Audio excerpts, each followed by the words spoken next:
નમસ્કાર વિદ્યાર્થી મિત્રો, ધોરણ 9 ગણિતની અંદર ગયા લેક્ચરમાં આપણે જે છે એ ચેપ્ટર નંબર 6 એનું થિયરીનો અભ્યાસ કરેલો હતો, બરાબર, વિડીયો લેક્ચરની અંદર.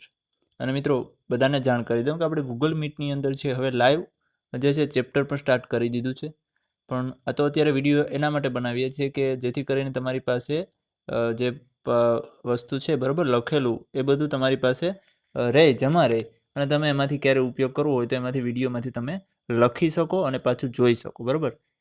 પણ ગૂગલ મીટ જે છે એના દ્વારા તમને પ્રોપરલી ક્લાસ જેવો અનુભવ થાય છે અને તમે એમાં વ્યવસ્થિત સમજી શકો, તમારા પ્રશ્નો પૂછી શકો, બરાબર છે. તમને આગળના પ્રશ્નો કાંઈ હોય તો એ પણ તમે જણાવી શકો. તો ખાસ બધા મિત્રો ગૂગલ મીટની અંદર જોડાય, બરાબર છે. તમને ગ્રુપની અંદર લિંક પણ મોકલવામાં આવે છે, બહુ વ્યવસ્થિત ટાઈમે તમને ટાઈમસર બધું પૂરું થઈ જાય છે. તો ખાસ બધા મિત્રો છે ગૂગલ મીટની અંદર બધા જોડાય, બરાબર છે. અને ઉદાહરણ છે, જેટલી વસ્તુ આપણે કોર્સ કટ થયો છે બધી વાતો આપણે ગૂગલ મીટમાં લાઈવ કરીએ છીએ, બરાબર છે. અને અહીંયા ઉદાહરણ આપણે પહેલું અને બીજું કરવાનું છે આ ચેપ્ટરની અંદર. 3 થી 8 જે બાકીના ઉદાહરણ છે આપણે અહીંયા અભ્યાસ કરવાનો નથી, બરાબર. નવા જે કોર્સ આવ્યો છે 30% કટ થયો ને એના ઉપરથી. અને સ્વાધ્યાયની અંદર પણ ઘણા બધા દાખલાઓ કટ થઈ ગયા છે. તો હવે આપણે એની અંદર જોઈએ વ્યવસ્થિત. પહેલા ઉદાહરણ 1નો અભ્યાસ કરીએ. આકૃતિમાં 6.9માં એટલે બાજુની આકૃતિમાં રેખા PQ અને RS એકબીજાને O બિંદુમાં છેદે. તમે અહીંયા જોઈ શકો છો બંને રેખા એકબીજાને O બિંદુમાં જે છે એ છેદે છે, બરાબર છે. હવે અહીંયા આપેલું છે કે ખૂણો POR, ખાસ જોજો મિત્રો, અહીંયા આપેલું છે કે ખૂણો POR અને ROQ એટલે કે POR આ ખૂણો અને ROQ એટલે કે આ ખૂણો, એ બંને ખૂણા તમને 5:7 આપેલા છે. 5:7 જ્યારે જેમમાં આપેલું હોય ત્યારે ડાયરેક્ટ ધારી લેવાના કે POR છે એ 5x અને ROQ છે એ 7x થાય, બરાબર છે. આટલું ખાસ ધ્યાન રાખવાનું. આમાં થોડીક અલગ રીતથી આપણે આપેલું છે, આપણે આપણી સરળ રીતથી કરીએ. હવે 5:7 આપ્યા. હવે મિત્રો ખાસ આ જે ખૂણા છે અહીંયા તમને એક સીધી લાઈન દેખાય છે અને આ કિરણ છે, એટલે આ ખૂણા રેખિક જોડ બનાવે છે. ખૂણાની રેખિક જોડ બનાવે છે. આગળ આપણે અભ્યાસ કર્યો રેખિક જોડના, તો કે એક સીધી રેખા હોય અને બીજો એક કિરણ હોય તો આ બંને ખૂણા છે રેખિક જોડના ખૂણા થાય. અહીંયા એ જ વસ્તુ છે, બરાબર. આ રીતે લાઈન છે આડી અને અહીંયા કિરણ છે, એટલે આ બંને ખૂણા છે, એટલે કે POR અને ROQ એ રેખિક જોડના ખૂણા છે. તો રેખિક જોડના ખૂણા હોય, પૂરક હોય, એટલે કે બેનો સરવાળો હંમેશા 180 હોય. તો મતલબ કે આપણે આને છે એ 5x લીધા અને 7x લીધા. 5:7 આવ્યા એટલે 5x અને 7x લખી શકાય. એટલે 5x + 7x બરાબર કેટલા થશે? 180, કારણ કે બંને ખૂણાનો સરવાળો છે 180 હોય. હવે 7 ને 5 12x, 12x બરાબર થશે 180, બરાબર છે. હવે x મેળવવા છે એટલે 12 અહીંયા ભાગાકારમાં જશે, એટલે x બરાબર 180 ભાગ્યા 12. ભાગાકાર કરો એટલે 12 1 12, 6 વધ્યા 12 5 60, એટલે x બરાબર કેટલા મેળવ્યા આપણે? 15 મેળવ્યા મિત્રો, બરાબર છે. આપણે તમામ ખૂણાઓ મેળવવાના છે. તો મિત્રો પહેલા POR છે આપણે 5x ધાર્યા હતા, 115 મેળવ્યા, એટલે 5 ગુણ્યા તમે 15 કરો એટલે 15 5 75, એટલે આ ખૂણો તમને મળ્યો 75નો. પછી ROQ છે તમે 7x ધાર્યા હતા, તો 7 ગુણ્યા 100 આપણે મેળવ્યા 15, એટલે 7 ગુણ્યા 15 કરવા પડે, તો 15 7 105, એટલે કે જે આ ખૂણો છે એ આપણે મળશે 105 મળશે, બરાબર છે. એટલે કયો તો કે ROQ. એટલે મિત્રો ફરી એક વખત કહી દઉં કે POR 75 અને ROQ આપણે 105 મેળવ્યો છે. તો ફરીથી અહીંયા જોઈએ છે આપણે વ્યવસ્થિત થોડું. આ 75 મેળવ્યો છે અને આ 105 મેળવ્યો છે, બરાબર છે. હવે બાકીના આ બે ખૂણા બાકી છે, તો એનું કઈ રીતે? તો કે મિત્રો તમે અહીંયા જુઓ છો કે બે રેખાઓ છેદે ત્યાં અભિકોણ બને છે. અભિકોણ એક આકાર હોય છે, અહીંયા તમને દેખાય છે આ રીતે એક આકાર, બરાબર, ચોકડી પડેલી. એક આકારમાં જે સામસામેના ખૂણા હોય ને હંમેશા એકરૂપ હોય, સમાન હોય. એટલે આ 75 નો થયો તો આ પણ થશે 75. આ 105 છે તો આ પણ થશે 105, સોરી 105 થશે. તો ખ્યાલ આવી ગયો મિત્રો. અહીંયા આપણે બધા ખૂણાઓ મેળવી લીધા. પહેલા આપણે રેખિક જોડનો ઉપયોગ કર્યો એટલે આ બેનો સરવાળો 180, એના ઉપરથી બંને ખૂણા મળી ગયા. પછી આપણે અભિકોણનો ઉપયોગ કર્યો એટલે સામસામેના ખૂણા સરખા હોય, એટલે 4 ખૂણાઓ આપણે મેળવી લીધા. એના પછી આપણે જોઈએ ઉદાહરણ નંબર 2.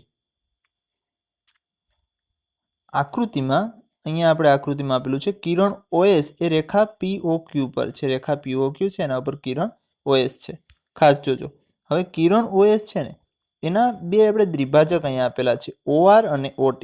એટલે કે આ રીતે મિત્રો આપેલું છે કિરણ OS, બરાબર છે. એનો આ જે બાજુ છે આ ખૂણો એનો દ્વિભાજક છે, એક આ બાજુ દ્વિભાજક છે. દ્વિભાજક એટલે શું? કોણ દ્વિભાજક ખાસ આવડવું જોઈએ. કોણ દ્વિભાજક એટલે આ જે ખૂણો છે એના બે સરખા ભાગ કરતો હોય એને કોણ દ્વિભાજક કહેવાય, બરાબર છે. કોણ એટલે ખૂણો, દ્વિભાજક એટલે બે સરખા ભાગ. એ રીતે આ પણ કોણ દ્વિભાજક છે તો અહીંયા પણ બે સરખા ભાગ થાય. એટલે કે ધારો કે 60નો ખૂણો હોય તો આ બે 30-30ના થાય, બરાબર છે. એટલે અહીંયા જે છે એ ખાસ કે OR અને OT છે એ ખૂણો POS અને ખૂણો SOQના કોણ દ્વિભાજક છે. એમાંથી પણ POS તમને x આપી દીધા. POS કેટલા આપી દીધા? POS છે એ તમને x આપી દીધા છે, બરાબર છે. તો ROT તમારે મેળવવાના છે મિત્રો. આ ધ્યાન આપજો, ROT, બરાબર છે. વ્યવસ્થિત સ્ટેપ બાય સ્ટેપ સમજતા જજો.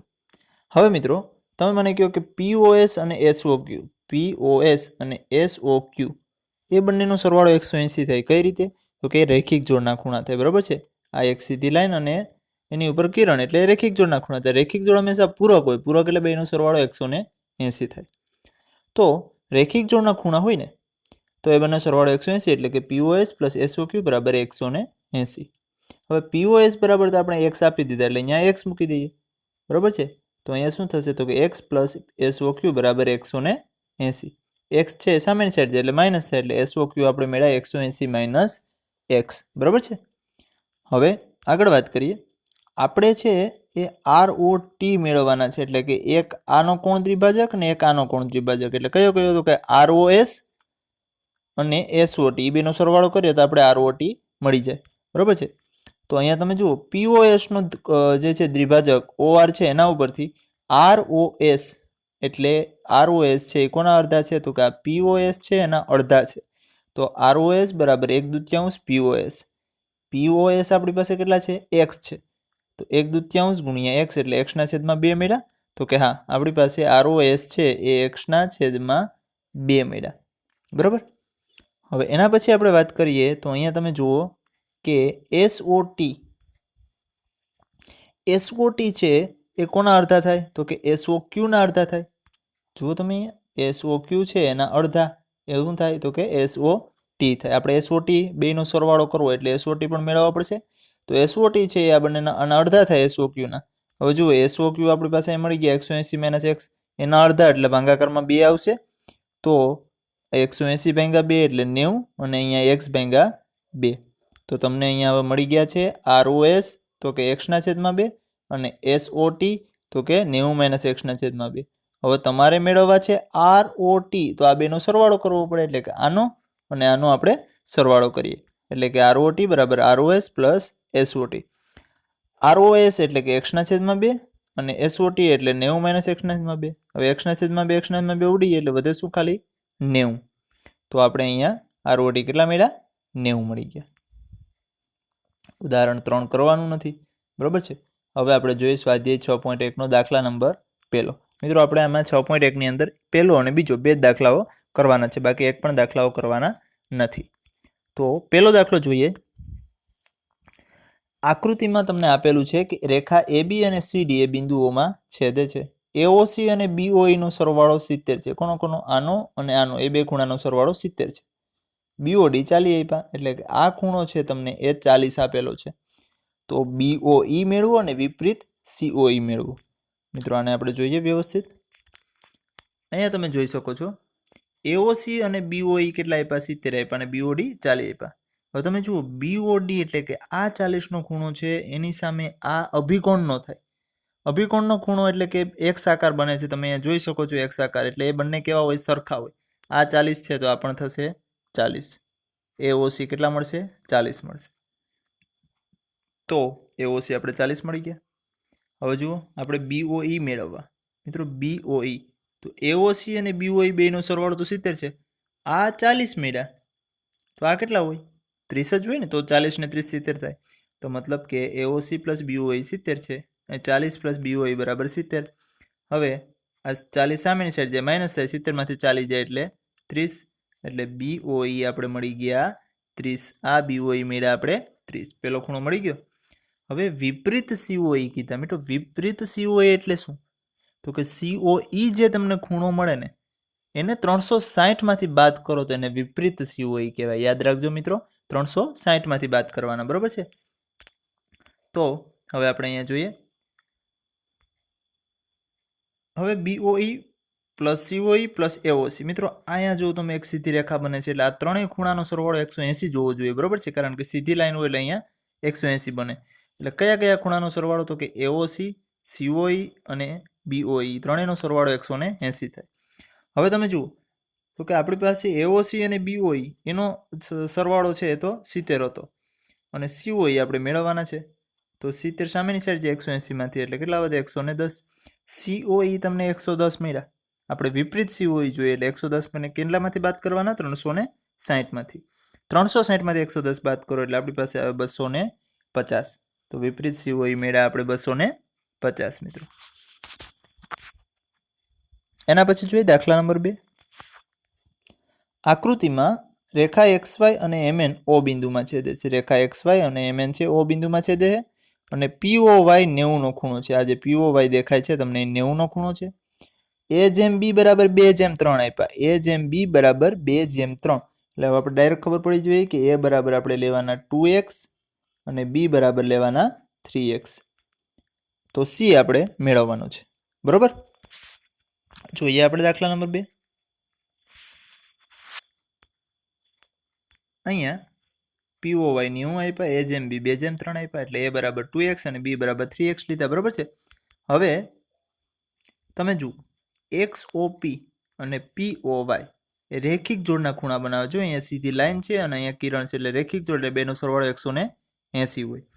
તો XOP પ્લસ POY બરાબર 180 કારણ કે રેખિક જોડના ખૂણા.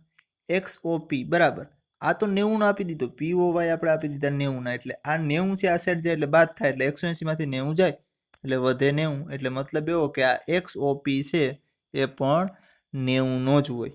હવે તમે જો XOP માં બે ખૂણા આપ્યા A અને B એટલે એ બેનો સરવાળો 90 થવો જોઈએ. તો A પ્લસ B બરાબર 90 થઈ ગયા. A આપણે 2x ધાર્યા, B 3x ધાર્યા, 2x plus 3x બરાબર 90. 3 ને 2 5x બરાબર 90. 5 ભાગાકારમાં છે 90 ભાગ્યા 5 18 પંચા 90 એટલે x બરાબર કેટલા મળ્યા? 18. હવે A અને B મેળવવા હોય તો A બરાબર 2x છે, x આપણે 18 મળ્યા એટલે 18 2 36. B આપણે 3x છે એટલે 3 ગુણ્યા 18 એટલે 54. તો A અને B આપણે મળી ગયા 36 અને 54. હવે મિત્રો આપણે અહીંયા C મેળવવા છે. તો હવે તમે અહીંયા જુઓ, અહીંયા એક સીધી રેખા છે, આ કિરણ છે એટલે B અને C રેખિક જોડના ખૂણા થાય, બરોબર? રેખિક જોડના ખૂણા એટલે એ બેનો સરવાળો 180 થવો જોઈએ. તો B પ્લસ C બરાબર 180. B તો આપણે 54 મળ્યા પ્લસ C બરાબર 180. 54 આ સાઈડ જાય માઇનસ થાય 180 માઇનસ 54 એટલે 126. તો C આપણે મળી ગયા 126. ખ્યાલ આવી ગયો મિત્રો? તો અહીંયા આપણે 6.1 પૂરું, કારણ કે 6.1 માં આપણે પહેલો અને બીજો 2 દાખલા કરવાના, બાકીના આપણે 30% કોર્સની અંદર કટ થઈ ગયા છે. તો મિત્રો અહીંયા સુધી રાખીએ આપણે, બાકીનો આગળના લેક્ચરમાં અભ્યાસ કરીશું. નમસ્કાર.